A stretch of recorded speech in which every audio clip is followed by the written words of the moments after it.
এরপর বলছে যে ধান ধান ধান ধান মতল গ্রাজুয়ালি ধীরে ধীরে ধান ধান মাসুগু মাসুগু মানে হলো সোজা মাসুগু অত সোজা।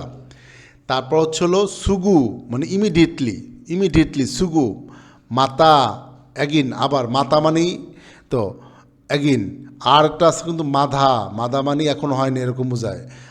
আতো দে মানে পরে আতো দে মানে পরে আমারই মানে তেমন না মানে আমারির পরে ভার্বের নেগেটিভ ফর্ম বসে ঠিক আছে আমারই। জেন জেন জেন জেন মানে একেবারেই নয়।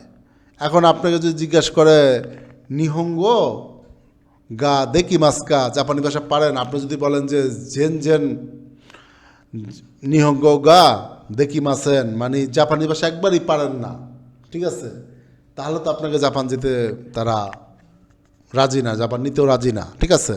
সেই ক্ষেত্রে যে মানে আপনি যেই ভাষাটা পারেন না যে জিনিসটা পারেন না সেটাকে জেন জেন দিয়ে বলবেন। তকুশি মানে স্পেশালি আপনি কী জিনিসটা পারেন ওরকম তকুশি। নাকা নাকা মানে সহজ না নট ইজি। অনেক সময় বলে যে জাপানে আপনার হচ্ছে ঘোড়া খুব কমই দেখাই যান এরকম সেই ক্ষেত্রে নাকা নাকা ইউজ করা হয়।